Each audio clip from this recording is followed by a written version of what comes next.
This one's pretty interesting. Solar-powered aircraft developer Skydweller Aero adds $8 million to Series A, partners with Palantir. So in this video, I'm going to get into what this deal is, what Skydweller is, and why you should care as an investor. Because if you're a shareholder of a company and you are truly passionate about their business and are literally trusting this company with your hard-earned money, I think it's important to stay up to date with what's going on. And that's where I come in. So just kick back and relax and we'll get into this. So when it comes to airplanes and drones today, there's no doubt that both are incredible examples of ingenuity, but regardless of their size or field type, they all face the same limitation. Eventually they have to land. And that's actually where Skydweller comes in. As I speak, the US Navy is developing an autonomous solar-powered aircraft known as Skydweller that is designed to remain airborne for up to 90 days at a stretch. And get this drone is equipped with state-of-the-art analytics from none other than Palantir to rapidly process the vast amounts of data that it's going to be collecting on the fly. Get it? On the fly? Giving Skydweller the power to watch over the wide expanses of ocean, unlike anything we have today. And the idea of an internal aircraft that uses sun power by day and batteries by night has actually been around for over 20 years.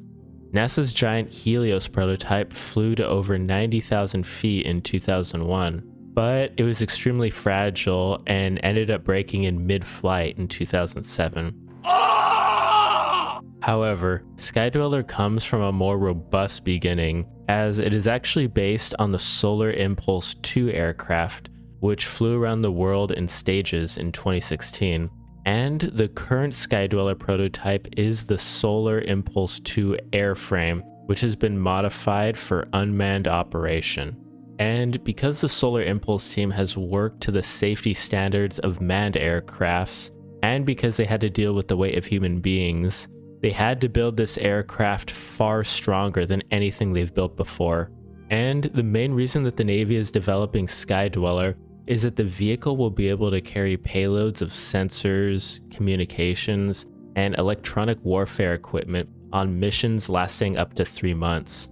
And thanks to the huge technological leap, a single Skydweller aircraft will be able to perform the mission of numerous manned and unmanned intelligent surveillance aircrafts, eliminating the risk to human pilots and providing a level of persistence not really available anywhere else in the military right now. And with that said, let's look at the deal between Skydweller and Palantir.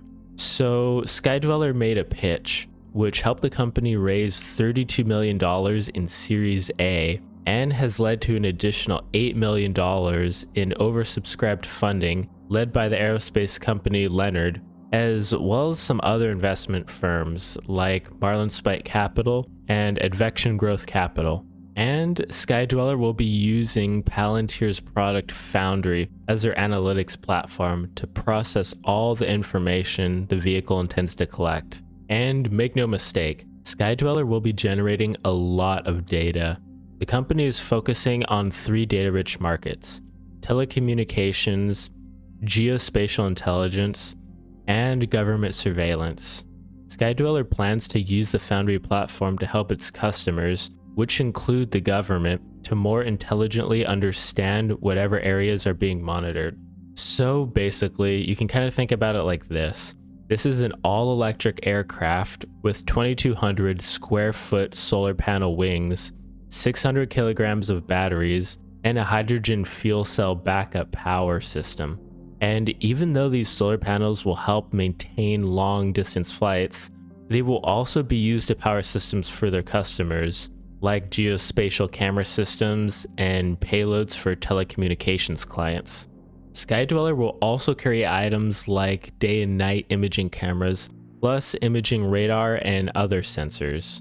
And Foundry software will essentially be taking input from any electric device you feed it.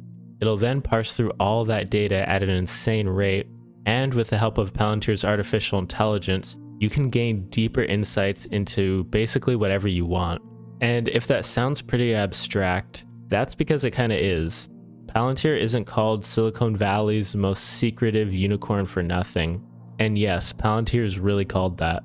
But let me give you some examples of just how powerful Palantir's software is.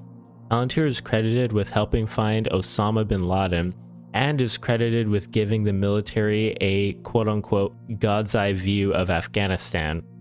Think about Palantir from a naval perspective as well. Rather than relaying video back to the operators so they can try to figure out if a black rectangle showing up against the water is a ship, Palantir can fuse the data from multiple sensors and confirm and provide details that can't be picked out by radar, video, or the human eye. And this might, for example, not just confirm that there is a ship, but with high confidence that it is a vessel in the Chinese type 052D destroyer at the specific location moving south-southeast at 23 knots. And with the Skydweller aircraft, having this type of analytics on board should provide some insanely powerful insights. It also avoids the bandwidth limitations that occur with drones. I mean, satellite communications can only relay so much information at a time. So what Palantir will do to help with bandwidth issues is by pre-processing the data, which basically refers to dropping data before it is used in order to enhance performance without losing the quality of data. Meaning Skydweller will only need to pass back a small amount of quantity relative data, rather than endless high-resolution videos of MDC. So overall, the current US Navy contract covers the development as well as a demonstration of the aircraft's abilities to successfully carry out these extended 90-day missions and operate autonomously. And whether you like it or not, if these missions end up being successful, I think we're definitely going to see large numbers of solar aircrafts carrying out surveillance worldwide, and not just over oceans, which I know can be a terrifying thought to many. However, all emotions aside, what this means for Palantir is that it is easily going to be the software of choice for intelligence gathering in the aerospace industry, which I'm just seeing as another potential huge win for Palantir. And I know it seems like it could be a while off, but I genuinely believe that in a decade or two from now, everyone is going to know the name Palantir, just like people understand the name Google or Tesla today. Anyway, I hope you guys enjoyed this video and found it insightful, and I'll see you next time.